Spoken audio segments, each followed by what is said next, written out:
It is a facility for all ages. There's slides for all sizes, a play area, water cannons up on the slide structures, a tipping bucket. It's so cool.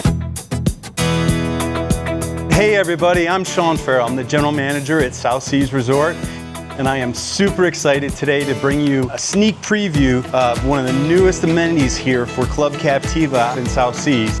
Prior to this, there was a registration building, a parking lot, and some tennis courts that got destroyed during Hurricane Ian. So all that space was too heavily damaged after Ian. So repurposing it into this amenity is just, it's a game changer for the resort. One of the cool features about Captiva Landing is the actual design of it. It's gonna feel more of like an old Florida. There's gonna be murals along the building here, and we have a local artist who's done multiple murals. If you saw the one down on the other end by Harborside with the manatees, she's coming back out, and the theme will be like 50s Florida postcards. So it's really gonna cohesively tie together with what you feel as you walk through the space and the destination.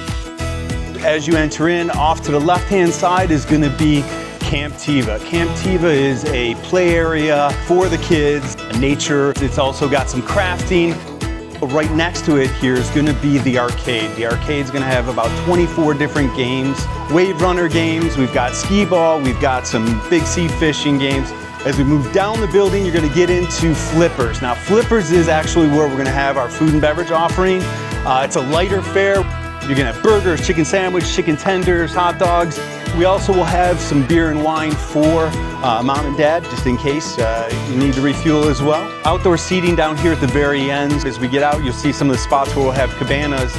We will have servers coming out and serving out into the cabanas.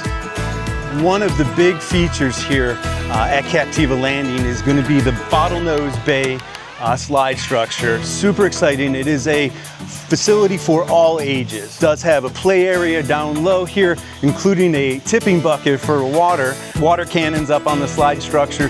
There's 6 different slides here, again, for the entire family to enjoy. We even have some smaller ones for the kids that weren't able to ride the old slides on the other end. Here we are at the top of Bottlenose Bay. As you come up to the top, you're gonna look out and you're actually gonna see the nature and see some of Captiva that you may not have been able. It doesn't matter how long you've come to the resort or been in the area. The view out through the mangroves and out to the bay is just unbelievable from up here. And I really think our riders, our families are gonna enjoy that at the same time as they're having a blast at 235 feet long and 15 miles per hour going down that slide. All right, this next section is the Gulf Stream. So the Gulf Stream is our lazy river, 111,000 gallons of water circling around here. What you see in the middle is actually sand. So we have a sand island out there. There'll be shade structures. There's actually a bridge to come over so you can go over the island. It's also for ADA ability. The next section that we're gonna cover here is the Cove pool. If you just wanna kind of be out of the action, take a break, got seating all around it, or even better, get a cabana for the afternoon where we will have food service. There's gonna be TVs, the refrigerator, fan inside. Historically, our water amenity and the pools are all on the other end of the resort. The placement up here gives that ability to have easy access to a full service, a water feature for that. And it actually does reduce the amount of traffic on the road. It really balances out our offerings on both ends of the resorts with activities for the families to do.